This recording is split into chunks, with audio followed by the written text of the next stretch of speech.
मनोज जरांगे आणि मुंबई पोलिसांना हायकोर्टाची नोटीस, कायदा सुव्यवस्था कशी राखणार स्पष्टीकरण द्या, तर आंदोलनाबाबत योग्य ती कारवाई करणार महाधिवक्त्यांची हमी.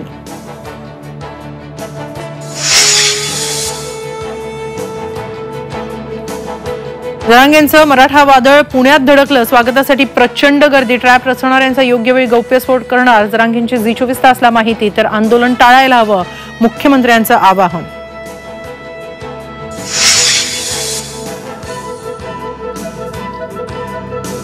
सुप्रीम कोर्टात मराठा आरक्षणाचं क्युरेटिव्ह पिटिशनवर आजची सुनावणी संपली, सुप्रीम कोर्टाच्या निकालाकडे सर्वांचं लक्ष.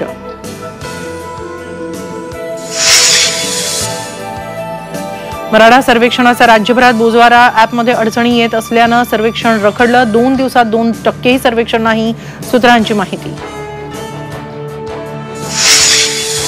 रोहित पवारांची 11 तासांपासून ईडी चौकशी सुरू, बारामती अॅग्रो कथित गैरव्यवहार प्रकरणी चौकशी, ईडी कार्यालयाबाहेर राष्ट्रवादी कार्यकर्ते आक्रमक.